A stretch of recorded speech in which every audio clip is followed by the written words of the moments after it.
and welcome to CIO News. I am Khushbu, Soni, your host for the broadcast and chief editor at CIO News.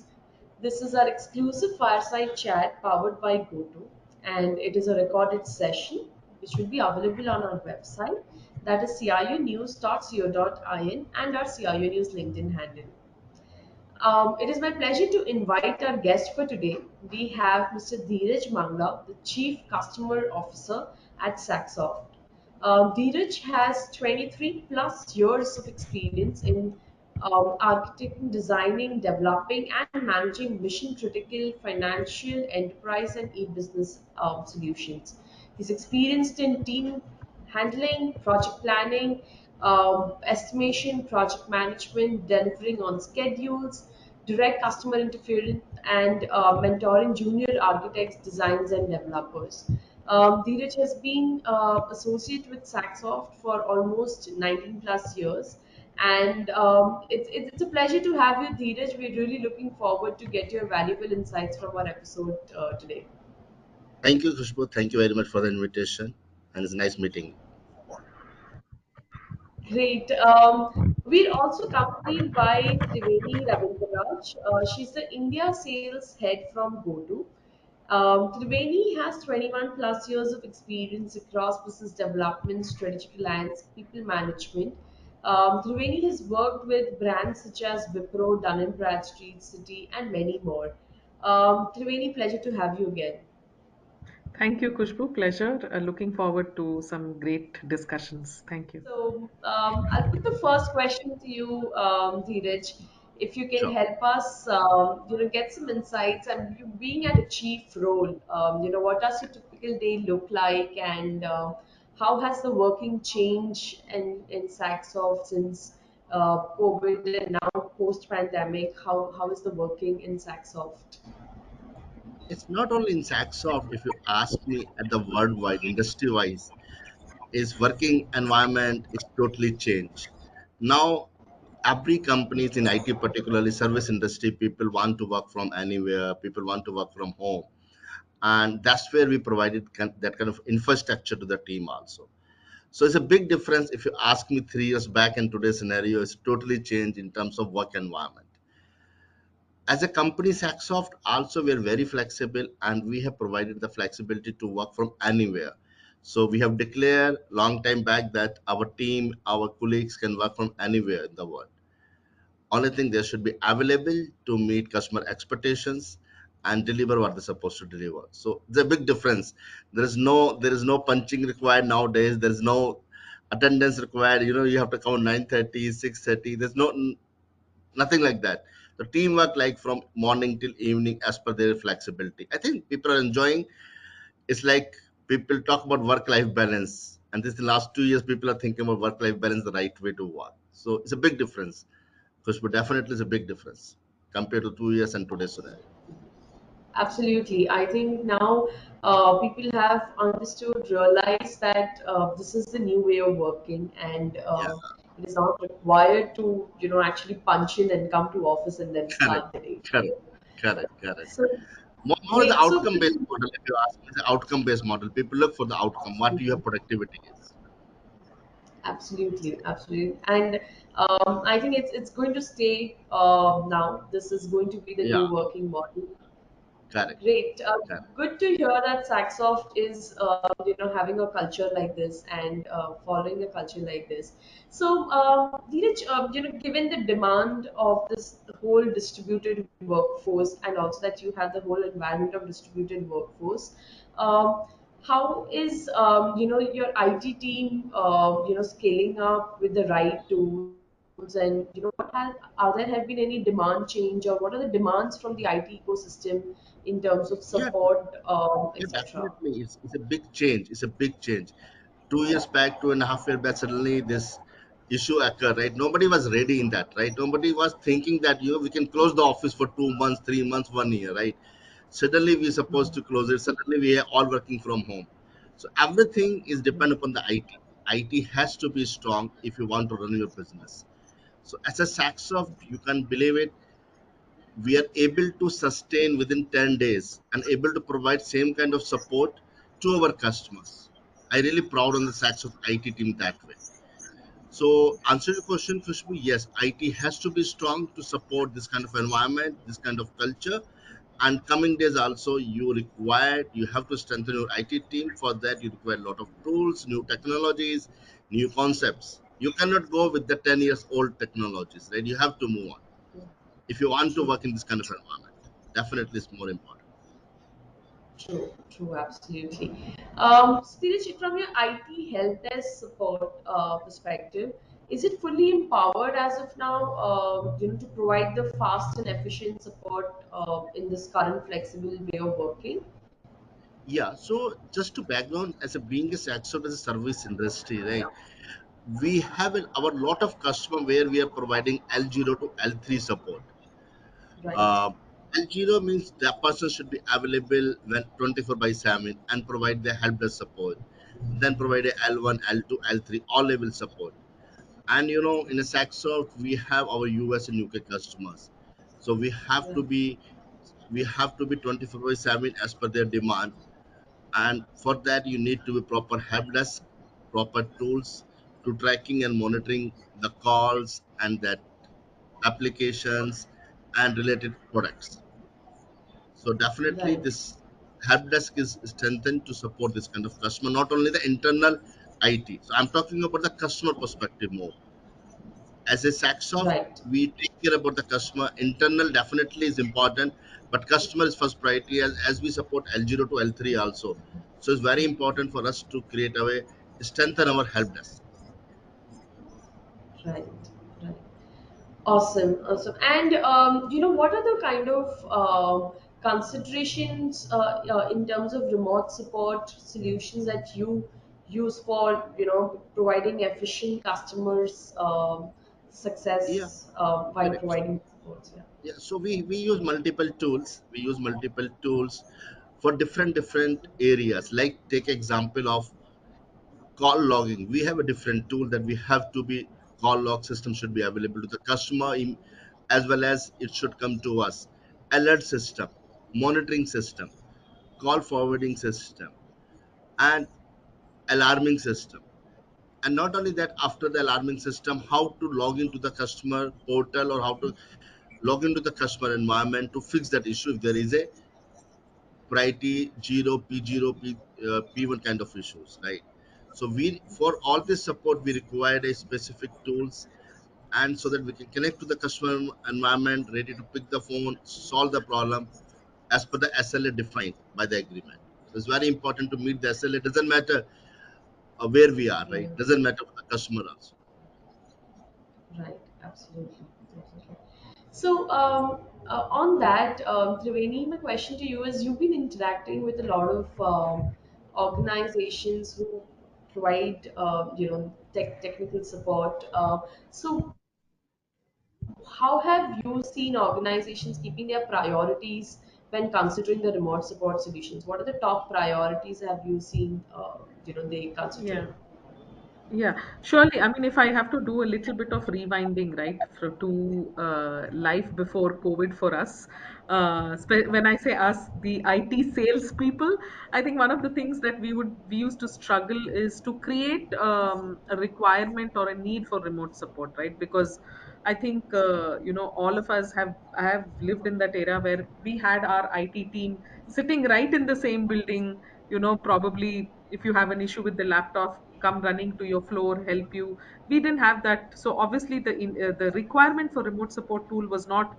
It was like a good to have tool, not a must have tool, right? But what happened after COVID is, like Dheeraj rightly pointed, right, that we had to go 100% remote, and it was just not one or two companies, but majority of the industries, maybe barring the essential services, right, they had to still be in the front end and do stuff. But majority of the industries, even the likes of manufacturing industry, etc., had to go completely 100% remote. So that's when the requirement or the need for remote support solution was felt much more stronger, specifically by the IT leaders, and also the businesses as such, right? Because now you have the entire employee, not only your employees but also your customer base, working from home, working from cafes, work probably working from anywhere in the world, and you had to still support them, right? And I think one thing that we saw is the critical role that IT played in keeping the lights on, right? If the lights were on, that was only and only because of IT. And obviously now I'm sure a lot of IT leaders, like Dheeraj, things become easy for you to sort of procure tools, or at least people will look at the reason why you need it, right? So I think that way, like in a lot of researches that I was reading, was told that the digital and the technology adoption has almost probably advanced by 10 years, right? Like that is what the positive effect of the pandemic has been. And what we really saw is technology emerging as that one single layer which could connect all the employees, and which could probably keep your business as usual kind of a scenario. So in that scenario, what has happened is, right, the way people used to look at remote support solutions earlier to the way they look at it now, or they should be looking at it now, has drastically changed, right? Earlier, the only thing remote support tool was probably used is to troubleshoot, right? And basic troubleshooting, or probably maximum remoting in, or some small file transfers here and there. That was basically what we also used to see as the use cases earlier.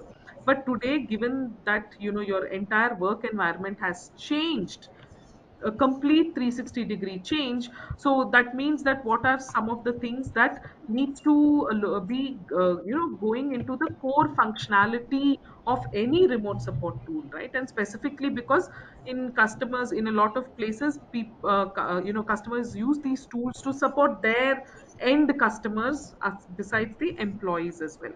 The first and foremost is that you need to probably have capability of doing a quick diagnostics, which is agnostic of your the end user machine. When I say that, earlier it was only the requirement was only for a desktop, or maybe a laptop, but now that has gone beyond, right? Mobile devices have become the new laptops, your tablets have become the new laptops. So are your technicians pretty and is your the tool that you're using equipped to sort of look at the quick diagnostics, right? Because the technicians all these years were used to looking at just the desktops and laptops. How are they equipped to look at a Mac, or how they equipped to look at an Android OS? So those kind of stuff is becoming extremely critical. The second one is unattended access, right? So this is something that we're seeing a lot of people asking for it, because you still want to remote into the employee's machine, without having to disturb the employee, or without having the requirement for the employee to be sitting in front of the machine, right? So the remote support should have the capability of remoting in, even with unattended access, of course, with all the security protocols in place. The third one will be multiple session handling. This again because of the increase in the number of tickets, right? Dheeraj, I'm sure you would have seen that the ticket has drastically increased a lot in the last 2 years, right? So obviously that's putting a lot of stress on the help desk team. So you need to have a tool which can handle multiple sessions simultaneously, to handle that queue. And then it comes to the integration, right? Like obviously the number of tools that the IT departments will be using would have definitely sort of increased by multiple folds. So how can we sort of have systems which talk to each other, which integrates seamlessly with each other, etc. Like say the best integration, or the maximum integration that we've seen for a remote support tool is obviously the ticketing tool, the CRM tool. How easily do the vendors have out of the box integration or open APIs, those kind of stuff. And finally, the security. This is something that we have seen a huge change, right? Earlier, when we were having discussions with the IT leaders, security was one bit of it, or if I say, it was just a check in the box, right? But today, our conversations start with security. IT leaders want to understand what is the security architecture, because obviously everything is gone outside of the office perimeter, right? It is like spread across. People may even be using public wi-fi's in some scenarios. So how can the tools be extremely secure? So these are some of the things that we have seen change over the time. Great. Great. Thanks, Triveni, for adding that. Also, Triveni, we know that there are challenges before adopting a remote support solution and after adopting remote support solutions. So, how have you seen C levels taking care of these challenges, and what are those biggest challenges? Firstly, if you can highlight.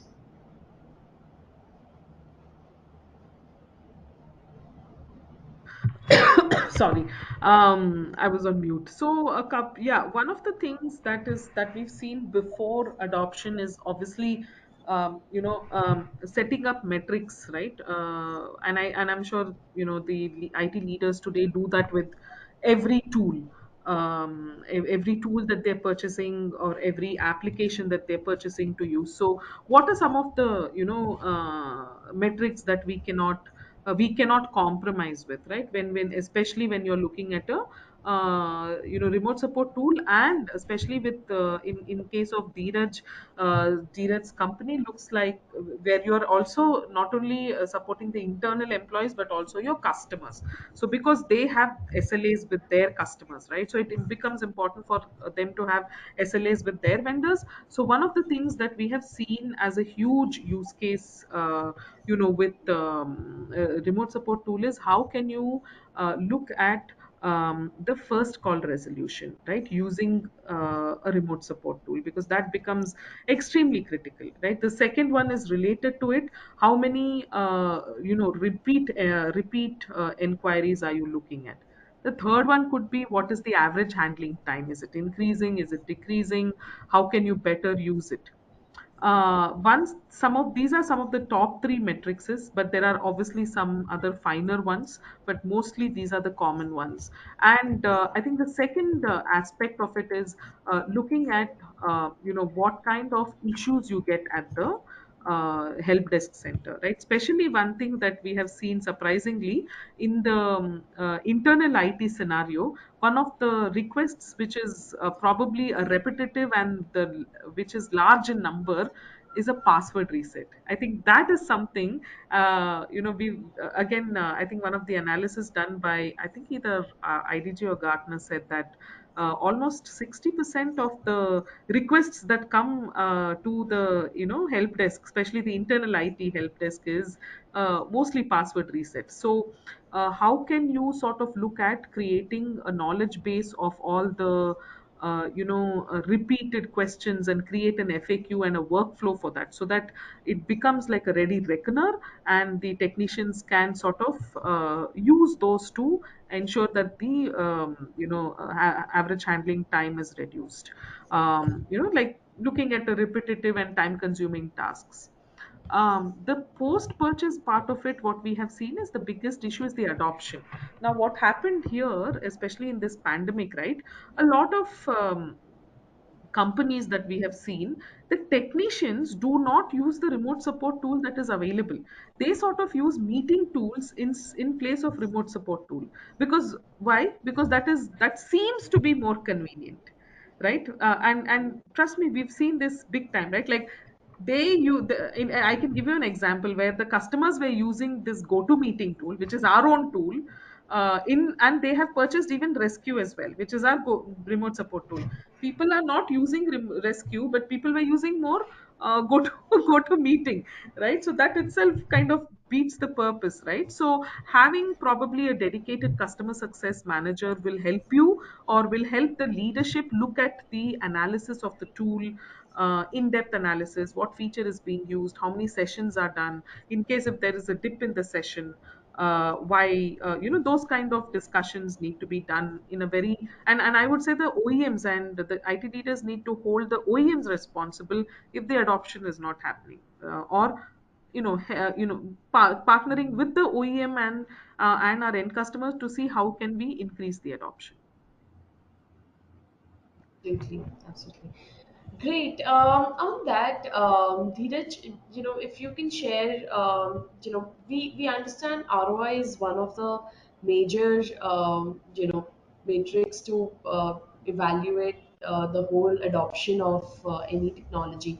So having a right tool with the, priorities met is one half of the challenge, and the other half is driving enough adoption to meet the ROI standards. So, what are your driving forces when it comes to achieving optimal ROI? See, I think important point like Triveni mentioned that we have to understand the tools first of all. Is this tool is going to help us or not? Like Triveni give the example of Goto meeting and people using Goto meeting to solve the problem, right? So awareness of the tool is very important to the IT team as well as the end customer.